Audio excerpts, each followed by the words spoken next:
Hello फरमाइश कहा है कि भोजपुरी मतलब व्यवसायी गीत की फरमाइश है, लेकिन कहना था हर का बताई कि कैसे जियतानी रे ई जहरिया जुदाई के पिया तानी रे तू जईब ससुरा हम जाइब शमशान रे हर मौत के सीने देखी दुनिया जहान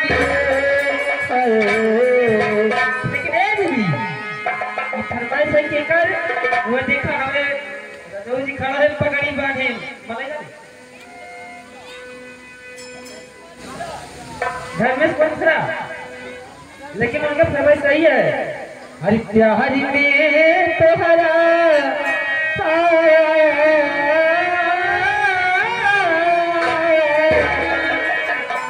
प्यारी में तोहरा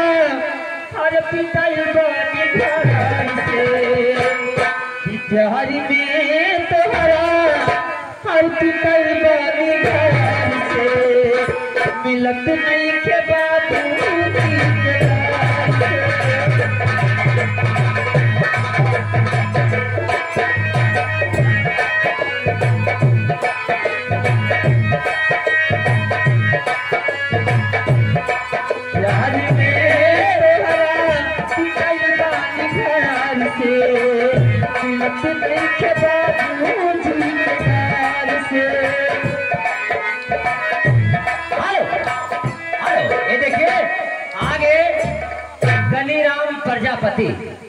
गनीराम प्रजापति 20 रुपए का पुरस्कार देते हैं।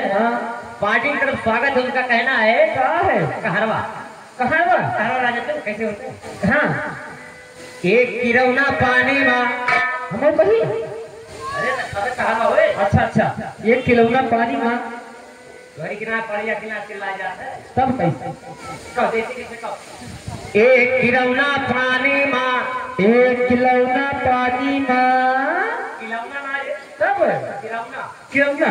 एक किरौना पानी माँ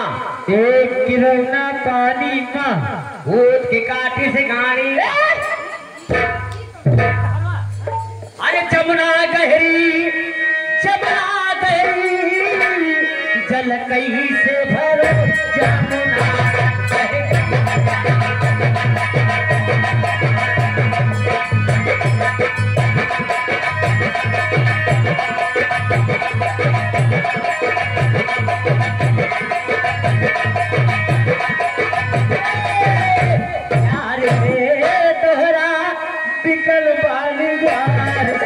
नहीं के बाबू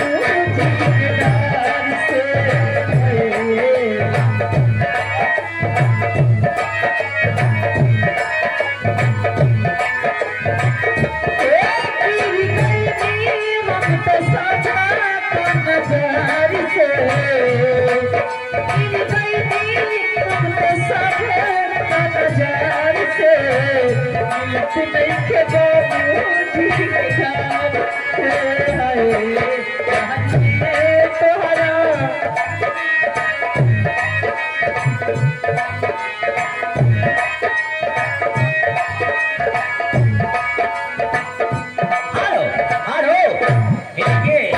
छोटी सी बच्ची जिसका नाम प्यारा सा नाम है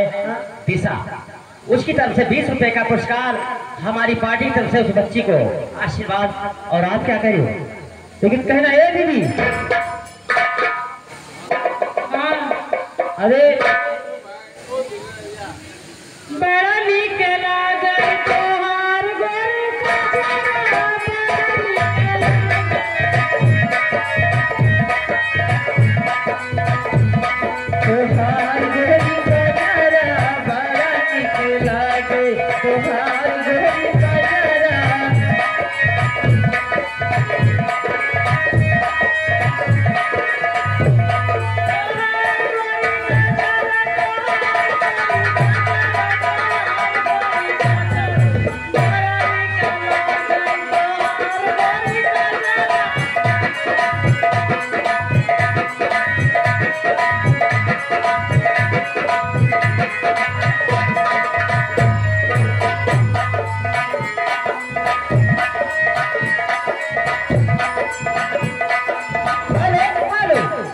भैया फरमाइश दो था कि कहना बात